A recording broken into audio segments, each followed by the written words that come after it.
Aujourd'hui, je vais vous parler d'un nouveau moteur de recherche qui s'appelle Google, qui est pas très connu. Bon, ok, je déconne, je vais vous parler du moteur de recherche le plus utilisé au monde, c'est un truc de dingue. Un truc de ouf. On a même des expressions par rapport à Google qui sont devenues connues du style Google est ton ami. Ou encore, maintenant j'ai Google. Et le seul problème avec Google, c'est qu'il chope toutes vos données personnelles, donc vie privée, tout ça, vous oubliez.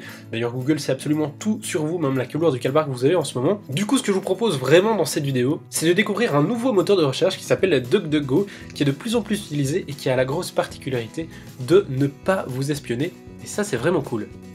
Alors ce qui est cool, c'est que DuckDuckGo se présente plus ou moins de la même façon que Google, donc c'est très simple de comprendre le fonctionnement. On peut faire une petite recherche comme ceci, et vous avez donc ici les résultats. Ça se présente de manière plutôt clean, et ici vous voyez aussi que je peux activer ou désactiver la localisation. Donc de base, DuckDuckGo ne sait pas où je suis, et ça c'est vraiment cool aussi niveau vie privée. Alors si on cherche JM et son Mac, eh bien vous voyez que automatiquement il va trouver que je fais des vidéos et donc il va vous montrer des vidéos en résultat.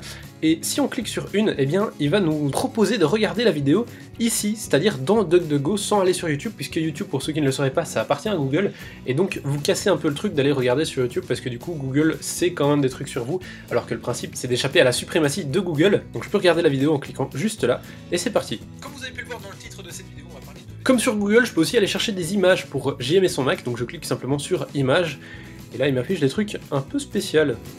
Alors là comme ça vous avez peut-être l'impression que je suis en train de vous présenter un truc un peu ringard et totalement inconnu, et bien en fait vous allez être étonné, mais si on va dans les préférences de Safari, dans l'onglet recherche, vous avez quelques moteurs de recherche qu'Apple vous conseille. On a bien évidemment Google, Yahoo, Bing et également DuckDuckGo, donc c'est quand même un truc plutôt connu, puisque Apple elle-même vous propose d'utiliser ce moteur de recherche. Ce qui est plutôt cool aussi, c'est que vous pouvez choisir DuckDuckGo comme moteur de recherche par défaut pour n'importe quel navigateur. Là par exemple je suis avec Google Chrome, et en fait si vous allez sur la page, il va vous proposer ici de faire de DuckDuckGo votre moteur de recherche par défaut, et vous cliquez simplement là-dessus et il va vous montrer pas à pas comment faire.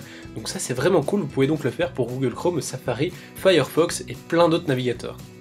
Ce qui est très sympa aussi, c'est que si vous cherchez un site officiel avec DuckDuckGo, eh bien il va bien vous mettre en évidence lequel est le site officiel. Ça permet de vous éviter de tomber sur des sites pirates, et parfois aussi vous avez un petit truc avec marqué publicité. Ça en fait c'est la manière avec laquelle DuckDuckGo peut gagner de l'argent, mais vous pouvez désactiver ça contrairement à Google. Dans les paramètres avancés, dans Général, vous avez juste ici publicité.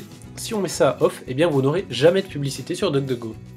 Alors personnellement ça fait maintenant plus d'1 an que j'utilise DuckDuckGo, je voulais vraiment bien le tester avant de vous en parler, et il faut dire quand même qu'il y a quelques points négatifs, ils sont pas très nombreux. Le premier c'est évidemment que vous devez changer vos habitudes, et ça c'est quelque chose de très difficile quand on a l'habitude de passer sur Google. Aller chercher sur DuckDuckGo, parfois on en a marre, on se dit non, on retourne sur Google. Bon, je me suis un peu forcé quand même parce que je me dis que la vie privée c'est important, en tout cas pour moi ça l'est. Un deuxième petit point négatif, c'est évidemment que DuckDuckGo est beaucoup plus jeune que Google. Il a été lancé en 2008, donc forcément c'est pas encore top, vous l'avez vu dans DuckDuckGo Images. Donc pour l'instant, pour rechercher des images personnellement, c'est Google Images avant tout.